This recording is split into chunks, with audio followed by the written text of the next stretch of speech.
ఇప్పుడు మనతో అధ్యక్షులు అదేవిధంగా కుక్కట్పల్లి శాసనసభ్యులు జయప్రకాష్ నారాయణ గారు మనతో ఉన్నారు. ఆయనతోటి మాట్లాడే ముందుగా కుక్కట్పల్లి నియోజకవర్గానికి సంబంధించి అక్కడి భౌగోళిక స్వరూపం అదేవిధంగా అక్కడ ఉన్న సమస్యల్ని ఒకసారి చూద్దాం. గతంలో ఖైరతాబాద్ లో ఉన్న కుక్కట్పల్లి 2009 ఎన్నికల్లో ఓ నియోజకవర్గంగా ఆవిర్భవించింది. అదే కుక్కట్పల్లి.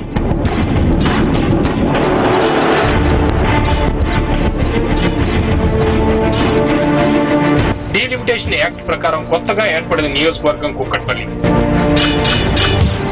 ఇందులో శేర్లింగంపల్లి, బేగంపేటలోని కొన్ని ప్రాంతాలతో పాటు మూసాపేట, భరత్ నగర్, హైటెక్ సిటీలోని కొంత భాగం, బాలానగర్ తదితర ప్రాంతాలు ఈ నియోజకవర్గంలోకి వస్తాయి. ఆయన కూడా రోడ్లు, డ్రైనేజ్ వాటర్ తప్ప అంతకంటే విభిన్నమైనటువంటి పని చేయలేకపోయాడు. ఫర్ ఎగ్జాంపుల్ ఇక్కడ ప్రభుత్వ పాఠశాల కానీ, జూనియర్ కళాశాల కానీ, లేదంటే గవర్నమెంట్ హాస్పిటల్ కానీ, లేకపోతే ఇంకోటి ఏమో కానీ చేయలేకపోయాడు. నీతి నిజాయితీ అంటాడు కానీ నిజాయితీ లేదు, కానీ అవినీతే కనబడుతుంది నాకు.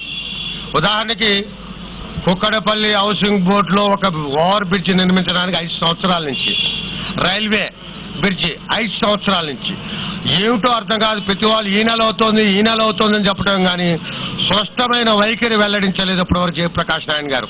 ఒకసారి ఫండ్స్ అలాట్ అయిపోతే మన ఇంజనీరింగ్ ప్రాబ్లమ్స్, అన్ని ప్రాబ్లమ్స్ ఉంటాయి. మనం అంత ఎక్స్పెక్ట్ చేయడం అనేది చాలా తప్పు కూడా. అసలు కొన్నేదో ఎక్స్పెక్ట్ చేయొచ్చు. ఎమ్మెల్యే గారు వచ్చి మ్యాన్ ఓవర్ చేయాలి, ఎమ్మెల్యే గారు వచ్చి అది చేయాలి, ఇది చేయాలంటే చాలా కష్టం. అసలు నిజాం కాలం నాటి బురుజులు, కమాన్లు ఇప్పటికీ దర్శనమిస్తుండడం ఇక్కడి విశేషం. గతంలో అడవిని తలపించే కుక్కట్పల్లి ప్రాంతం కాలక్రమంలో ఆసియాలోని అతిపెద్ద హౌసింగ్ కాలనీగా ఆవిర్భవించింది.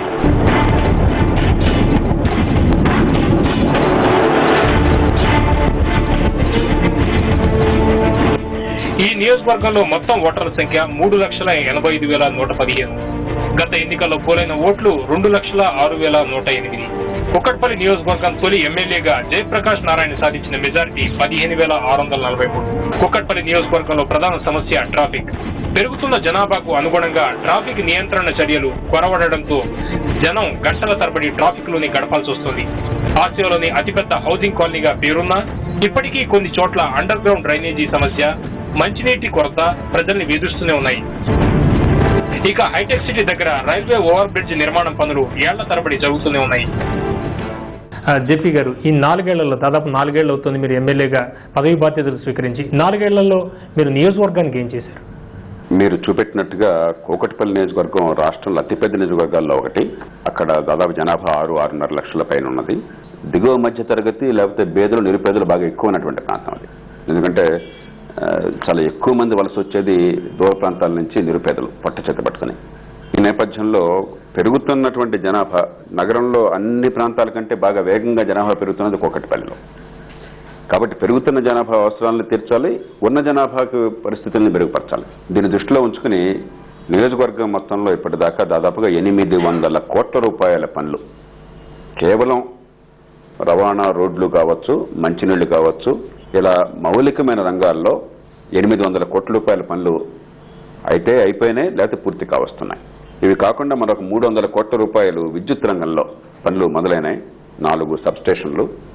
ఆ సబ్స్టేషన్లు పూర్తయితే సరే పవర్ సరఫరాను మనం పెంచే అవకాశం నియోజకవర్గంలో లేదు, కానీ ఉన్న సరఫరా మేరకు ఫ్లక్చుయేషన్ లేకుండా మంచి ప్రమాణంతో మంచి ఏర్పాటు పూర్తవుతుంది. దాదాపుగా 600 కోట్ల రూపాయలు కూకట్పల్లి ప్రాంతానికి పైప్ లైన్ కోసం. ఎందుకంటే మీ కృష్ణా ఫేజ్ 3 వచ్చినా కూడా మళ్ళీ మనకు కూకట్పల్లి టేలెంట్ అవుతుంది. మీకు ఎల్బీ నగర్ ఆ ప్రాంతం నుంచి వస్తుంది పైప్ లైన్, నల్గొండ నుంచి. అలాంటిది మనకి టేలెంట్ అవుతుంది. కాబట్టి డైరెక్ట్గా పైప్ లైన్ లేకపోతే మళ్ళీ ఎప్పుడు నీళ్లు హుళ్ళక్కి అవుతుంది. అలాగే చాలా కాలంగా నిర్మాణానికి నోచుకోకుండా రకరకాలుగా ప్రభుత్వంలో వివిధ శాఖల మధ్య సమన్వయ లోపం వల్ల ఆగిపోయినటువంటి కూకట్పల్లి హౌసింగ్ బోర్డు ఫ్లైఓవర్ ఒకటి పూర్తయిపోతుంది. దానికోసం ప్రత్యేకంగా నిధులు మంజూరు చేసి వెనకాల అదే పనిగా 9 చెరుకు ఇప్పుడు ఈ మాసం పూర్తయిపోతున్నది.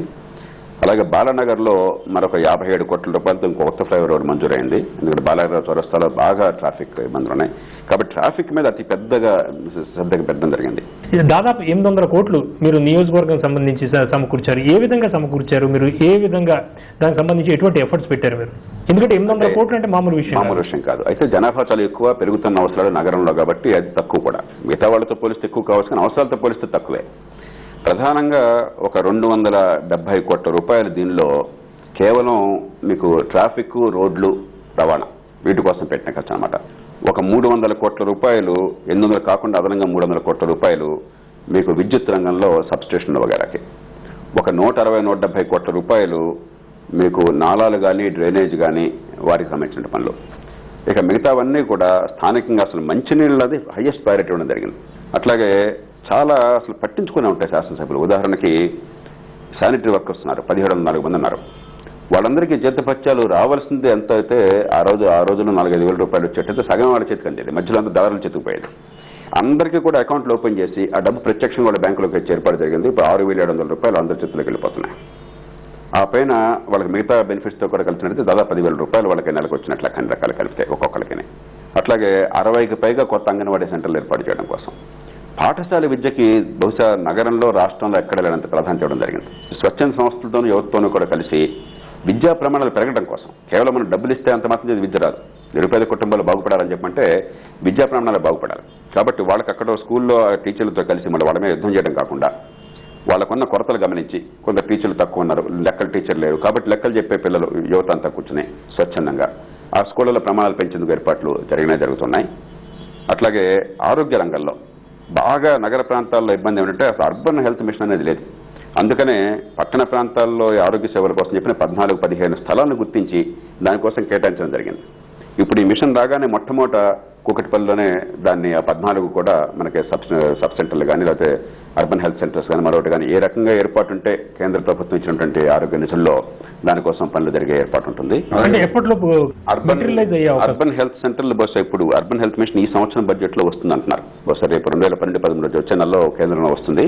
అది రావడంతో మొట్టమొదటి కూకట్పల్లి నియోజకవర్గంలోనే దానికోసం చెప్పి ఆల్రెడీ రంగ సిద్ధం చేశాను. 2 ఏళ్ల క్రితం నుంచే ఈ భూముల కోసం చెప్పిన పోరాడి అవన్నీ ఐడెంటిఫై చేసి ఆ భూములను ఏర్పాటు చేయడం జరిగింది. ట్రాఫిక్ సమస్య దశవారీగా కంప్లీట్ అవుతుంది. ట్రాఫిక్ సమస్య ఉండదని చెబుతున్నారు మీరు. మోసాపేట నుంచి హైటెక్ సిటీ దాకా ఉన్న లింక్ రోడ్ కావచ్చు, లేకపోతే అది పూర్తిగా కంప్లీట్ అవ్వలేదండి, చాలా ఇబ్బందులు పడుతున్నారు జనం. కుక్కట్పల్లి దగ్గర ఇంకా ట్రాఫిక్ సమస్య ఉంది. కానీ లింక్ రోడ్స్ చాలా కీలకమైనవి. అసలు లింక్ రోడ్స్ కావాలని గట్టిగా కార్పొరేషన్ ఒత్తిడి తీసుకొచ్చి దాని మీద దృష్టి పెట్టిందే కూకట్పల్లి నుంచి మనం. ఎందుకంటే మెట్రో వస్తున్నప్పుడు మీరు కనుక ఈ లింక్ రోడ్స్ని ఏర్పాటు చేయకపోతే అసలు నగరం మరింత నరకం అవుతుంది. మెట్రో వచ్చాక బాగుపడుతుంది. కానీ మెట్రో నిర్మాణ సమయంలో ఉన్న రోడ్లు కూడా మళ్ళీ మెట్రో వచ్చేసి ఉన్న రోడ్ని ఆక్రమించేసి ఆ కన్స్ట్రక్షన్ మెటీరియల్ వల్ల ట్రాఫిక్ కంజెషన్ ఇంకా పెరిగిపోయినట్టయితే నగరం నరకం అయిపోతుంది. కానీ మోసాపేట నుంచి హైటెక్ సిటీ దాకా ఇప్పటిదాకా లింక్ రోడ్ ఏర్పాటు కాలేదు.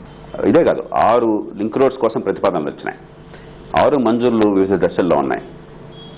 ఉదాహరణకి క్లుప్తంగా మీకు చెప్పాలంటే కూకట్పల్లి నుంచి కైతలాపూర్ దాకా గల్ఫ్ ఆయిల్ కార్పొరేషన్ ద్వారా, అట్లాగే మలేషియా టౌన్షిప్ నుంచి మూసాపేట వయా ఆంజనేయనగర్ మీరు చెప్పేటువంటి రోడ్డు మూసాపేటకి వయా ఆంజనేయనగర్ ద్వారా, అట్లాగే హైటెక్ రైల్వే స్టేషన్ నుంచి బోరబండగ రోడ్డు, అలాగే మాధాపూర్ నుంచి మూసాపేట రోడ్డు, అలాగే జేఎన్టీయూ నుంచి మలేషియా టౌన్షిప్ రోడ్డు, అలాగే బేగంపేట నుంచి బల్కంపేట రోడ్డు. ఈ 6టిని చేపట్టడం జరిగింది. ఈ మొత్తం కలిపి సుమారుగా ఒక 100 కోట్ల రూపాయల పైచిరుకు 150 కోట్ల రూపాయల దాకా దీనికి మంజూరు జరిగింది. కానీ భూసేకరణ సమస్యల వల్ల కొన్ని ఆలస్యం అవుతున్నాయి. ప్రభుత్వంలో ఏమవుతుందంటే అసలు ఈ శాఖకి ఆ శాఖకి సంబంధం లేదు.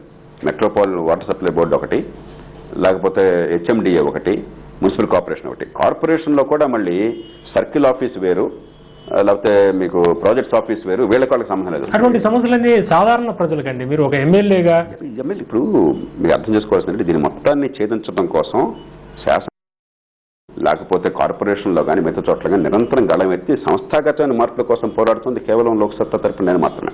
అంటే సమస్యల వల్ల ఈ ప్రజల సమస్యలు, నియోజకవర్గంలో ఉన్న సమస్యలు పూర్తిగా పరిష్కరించలేకపోయాయని మీరు చెప్తారు. దానిలో అనుమానం లేదు. ఇప్పుడు మనం ఉన్న పరిస్థితుల లోపల చాలా ఎక్కువ అందరికంటే ఎక్కువ చేస్తున్నమాట వాస్తవమే. కానీ జరగవలసిందంతా పోలిస్తే సమన్వయ లోపం వల్ల కానీ లేకపోతే ప్రయారిటీస్ ప్రభుత్వానికి సరిగా లేకపోవడం చేత కానీ, ఉదాహరణకి అర్బన్ హెల్త్ ఉంది. హెల్త్ కేర్కి మీకు నాకు ఎంత కోరుకున్నా ప్రభుత్వం నుంచి హెల్త్ కేర్ నిధులు మంజూరు కాకపోయినట్టయితే హెల్త్ కేర్ మనం ఏం చేయలేం. దానికోసం హెల్త్ మిషన్ ఏర్పాటు చేసిన నేనే ఇంతకాలంగా జాతీయ స్థాయిలో కూడా పోరాటం చేయాల్సి వచ్చింది. అర్బన్ హెల్త్ మిషన్ తీసుకోవాలని చెప్పని ఎట్టకేలకు ఇప్పుడు ఈ బడ్జెట్లో తెస్తా ఉంటున్నారు. అది వచ్చేదాకా మనం ఏం చేయాలి. అయితే జేపీని గెలిపిస్తే మనం నియోజకవర్గంలో అద్భుతాలు చేస్తారని జనం నమ్మారు. అంటే అటువంటి అద్భుతాలు సాధ్యపడుతున్నాయా, లేకపోతే సంస్థాగతంగా ఉన్న ఇబ్బందుల వల్ల? నేను మొట్టమొదటి నుంచి ఇచ్చినటువంటి మాట ఏమిటంటే నియోజకవర్గ ప్రజలకి ఏ నియోజకవర్గంలో జరగనంత ఎక్కువ స్థాయిలో పనులు ఇక్కడ జరుగుతాయి. ఆ మాట 100% నెరవేర్చుకుంటున్నాను. అంతకు మించి అద్భుతాలు జనం ఆశించడం ప్రజలకు అర్హత ఉంది. ఎందుకంటే ప్రతి ఎన్నిక కూడా మంచి మార్పు వస్తుందని ఆశతో. కానీ అద్భుతాలు అంతకంటే ఎక్కువ జరిగేటువంటి వ్యవస్థ నిర్మాణం లేకపోవడం, దానికి కావాల్సిన అధికారం కనుక ఉన్నట్టయితే లేకపోతే అధికారంలో ఉన్న వాళ్ళకి ఆ రకమైన మనసు ఆలోచన అవగాహన ఆలోచన ఉన్నట్టయితే మరింత వేగంగా జరుగుతాయి. ఇవన్నీ పరిష్కారం చేయకుండా ప్రజలకు న్యాయం చేయడం. కృష్ణా ఫేజ్ 3 అవసరము అని చెప్పని, గోదావరి పరిష్కారం కాదని చెప్పని వాస్తవాలతో గొంతెత్తి ఘోషిస్తే 3 ఏళ్లు పట్టిందే. కూకట్పల్లి హౌసింగ్ బోర్డు విషయానికి వస్తే ఆసియాలోని అతిపెద్ద హౌసింగ్ బోర్డుగా చెబుతూ ఉంటారు దీన్ని కూకట్పల్లిని. ఇక్కడ డ్రైనేజీ సమస్య ఇంకా ఉంది. డ్రైనేజీ పొంగి పొరులుతుంటే, వర్షాకాలం కాదు ఇతర కాలాల్లో కూడా డ్రైనేజీ పొంగి పొరులుతే వాటర్లో కలిసిపోతుంది, మంచినీటిలో కలిసిపోతున్న పరిస్థితులు ఉన్నాయి. ఆ దిశగా మీరు ఇందాక డ్రైనేజీకి సంబంధించి చాలా తీసుకొచ్చామని చెప్పారు. ప్రాధాన్యాన్ని మంచినీళ్ళలో మునినీళ్ళు కలగకూడదని చెప్పి, ఎందుకంటే మనకి భోలక్పూర్ సంగతి మనం చూసాం. మంచినీళ్ళు అయితే మరణశిక్ష అని చెప్పని లోక్సత్తాయే పెద్ద అయితే మీ నియోజకవర్గంలో సమస్య ఆ నియోజకవర్గంలోనే ఇప్పటిదాకా పెట్టిన నిధులను, ఇప్పటిదాకా ఎమ్మెల్యే నిధులు ఉన్నాయి అనుకోండి, నా పేరుతో వచ్చిన నిధులు ప్రతి పైసా హైయెస్ట్ ప్రయారిటీ మంచినీళ్ళు మునినీళ్ళు కలగకూడదని చెప్పిన. కాబట్టి ఎక్కడ ఈ సమస్య ఉన్నా కూడా హైయెస్ట్ ప్రయారిటీ ఇవ్వడం జరుగుతున్నది. దానిలో అనుమానం ఏమాత్రం. అయితే ఎమ్మెల్యే ఫండ్స్ అంటే చాలా లిమిటెడ్ గా ఉంటాయి. అది ఉదాహరణ చెప్తున్నా, నేను ప్రాధాన్యం కోసం చెప్తున్నాను. దానిలో కూడా ప్రతి పైసా దీనికి ఉన్న కొద్ది నిధులు కూడా దీనికి ఇస్తున్నామని చెప్పాను. అట్లాగే వాటర్ సప్లై బోర్డు కానీ లేకపోతే మున్సిపల్ కార్పొరేషన్ కానీ అక్కడున్న పరిస్థితులను బట్టి నిధులు తీసుకొచ్చే ప్రయత్నం జరుగుతుంది. కాబట్టి మంచినీళ్ళలో మురినీళ్ళు కలగడం అని చెప్పి అనేది ఎక్కడున్నా కూడా హైయెస్ట్ ప్రయారిటీ, దాన్ని 90% ఆపాల్సిందని చెప్పి ఏర్పాటు చేయడం జరుగుతున్నది. కానీ పెద్ద సమస్య ఏంటంటే నాలాల సమస్య. నాలాల ప్రాంతాల్లో అయితే ప్రైవేట్ భూములున్నా, లేకపోతే గవర్నమెంట్ భూములను ఆక్రమించుకుని చాలా కాలం నుంచి పేదలు అక్కడ నివాసం ఉన్నారు. వాళ్ళని తొలగించి వాళ్ళకి ప్రత్యామ్నాయం కల్పించాలన్నా, లేకపోతే భూములు సేకరించి వాళ్ళకి పరిహారం ఇవ్వాలన్నా కూడా ప్రభుత్వం దగ్గర డబ్బులు లేవు. గ్రామీణ ప్రాంతాల్లో కంటే పట్టణ ప్రాంతాల్లో భూమి సమస్య చాలా ఎక్కువ. ఆ భూమి విలువ పెరిగిపోయింది కాబట్టి భూసేకరణ చాలా కష్టమవుతున్నది. ఎటువంటి ఒత్తిడి తీసుకొచ్చే ప్రయత్నాలు చేస్తారు? అదే శాసనసభ్యుల ప్రధాన పాత్ర. అదే మీరు చాలా మంచి ప్రశ్న అడిగారు. శాసనసభ్యులు అన్నవాళ్ళు కేవలం ఆ గల్లీలో పనులకు మాత్రమే పరిమితం అయితే రాష్ట్రంలో పట్టించుకున్న వాళ్ళు ఎవరు? రాష్ట్ర ప్రభుత్వం అనేది రాష్ట్ర శాసనసభ నుంచి వచ్చింది. శాసనసభలో మెజారిటీ ఉంది కాబట్టి శాసనసభకి బిడ్డగా ప్రభుత్వం వచ్చింది. కానీ మన దేశంలో ఏమైందంటే ప్రభుత్వమే శాసనసభను శాసించే పరిస్థితి వచ్చింది. అందుకని రాష్ట్ర శాసనసభలో అందరికీ తెలుసు. ఇవాళ శాసనసభలో అసలు నడిచినాడు నడవడం చాలా కష్టం. మన శాసనసభ నడవదు అసలు, మనందరికీ తెలుసు. నడిచిన నాడు అక్కడ ప్రతి రంగంలో కూడా సంఖ్యాబలం లేకున్నా కూడా ఒక్కడినైనా కూడా నిరంతరం ప్రజల కోసం గొంతెత్తి సంస్థాగత విషయాలు తీసుకొచ్చి ప్రభుత్వాన్ని మెడలు ఉంచుతున్నారు అని చెప్పంటే అందరికీ తెలుసు. అంటే ముందు ఉద్యమంలాగా లోక్సత్తా ఒక ఉద్యమంలాగా ఉండేది. లోక్సత్తా పార్టీ పెట్టి అసలు ఎందుకు వచ్చారో దేవుడు అని ఎప్పుడైనా అనుకున్నారు? ఆ మాట ఉద్యమంగా కూడా అనుకోవచ్చు కదా. ఇప్పుడు సొంతంగా సుఖం కావాలి, మనకి పరపతి కావాలి, సొంత లాభం కావాలనుకుంటే అసలు ఇవన్నీ అనవసరం. హాయిగా సొంత వ్యాపారం చేసుకుంటే, లేకపోతే ఉన్న పదవిని కాపాడుకుని దానిలో ఏదో చేతనంత పని చేసుకుంటే, దోచేసుకుంటే గొడవలేదు. కానీ దేశం మారాలని కోరుకున్నప్పుడు దానికోసం మనం బుర్రలో దగ్గర తప్పదు. అంటే ఉద్యమ స్థాయిలో ఉన్నప్పుడు పెద్ద జవాబుదారీతనం ఉండదు. అయితే ఇప్పుడు ఒక ఎమ్మెల్యేగా అయ్యాక ప్రజలకు జవాబుదారీగా వ్యవహరించాలి. అంటే ఇప్పుడు వ్యక్తిగా ఖచ్చితంగా అది ఇబ్బందే, దానిలో అనుమానం లేదు. అయితే ఉద్యమం బట్టి కిందకి అసలు మీరు అసలు ఏ పని చేయకుండా ఇంటికి కూర్చొని మేము అడిగా ఉన్నారా? ఒక అధికారిగా మీరు హాయిగా కూర్చున్నారండి, టైంకి వచ్చారు, ఓపుకుంటే ఫైల్ చూసారు, లేకపోతే చూడలేదండి, పని చేయలేదండి, మేము అడిగేవాళ్ళు ఎవరున్నారు, అడుగుతున్నారు ఎవరన్నా? కాబట్టి నాకు వ్యక్తిగతంగా లాభ నష్టమా అన్న ప్రశ్న వేసుకుంటే దీనివల్ల పరిష్కారం రాదు. ఈ సమాజం బాగుపడాలని చెప్పంటే రాజకీయం బాగుపడాలి, పరిపాలన బాగుపడాలి, దానికోసం నిర్దిష్టమైన సంస్కరణలు రావాలి, దానికోసం గొంతుప్పే మనుషులు కావాలి, ధైర్యం ఉన్నవాళ్ళు కావాలి, కొత్త రాజకీయ నడపడం సాధ్యం చూపెట్టాలి, రాజకీయంలో నిజాయితీని మళ్ళీ ప్రతిష్ఠించాలి, సామర్థ్యాన్ని ప్రతిష్ఠించాలి, మౌలికను మరణ ప్రతిష్ఠించాలి. ఆ కోరిక ఉన్నప్పుడు దానికి మీరు తట్టుకోవాలా. కాబట్టి వాళ్ళకి వ్యక్తిగతంగా ఎప్పుడు నష్టమేది, ఆ నష్టాన్ని సిద్ధపడిచ్చారు కాబట్టి ఆ ప్రశ్న ప్రస్తుతం. కూకట్పల్లి నియోజకవర్గం ఎమ్మెల్యేగా మీకు మీరు మార్క్స్ వేసుకోమంటే ఎన్ని మార్క్స్ వేసుకుంటారు? 60కి 70కి మధ్య వేసుకుంటాను. ఎందుకంటే శాసనసభ్యుడు కొన్న పరిమితి లోపల పనులు చేయడంలో అయితే బహుశా 90-95 చేసుకోవచ్చు. వ్యవస్థలో ఉన్నటువంటి ఇబ్బందుల కారణంగా పనులు జరిగినాయి, అది శాసనసభ్యుడు పాత్ర లేకపోయినా కూడా నాకు కొంత జవాబుదారీగా నేను, ఎందుకంటే శాసనసభ్యుడు కూడా భాగస్వామిని కదా, రాష్ట్రంలో అధికార యంత్రాంగంలో కూడా భాగస్వామిగా భావిస్తాను. ప్రతిపక్షం అధికార పక్షం అవసరం.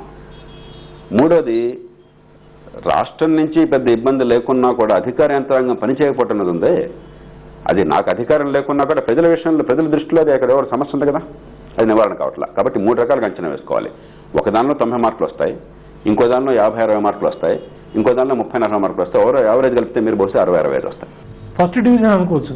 నేను తృప్తిపట్టలేదు, ఎందుకంటే 3 90 మార్కులు వచ్చేదాకా ఇది మంచిది కాదు.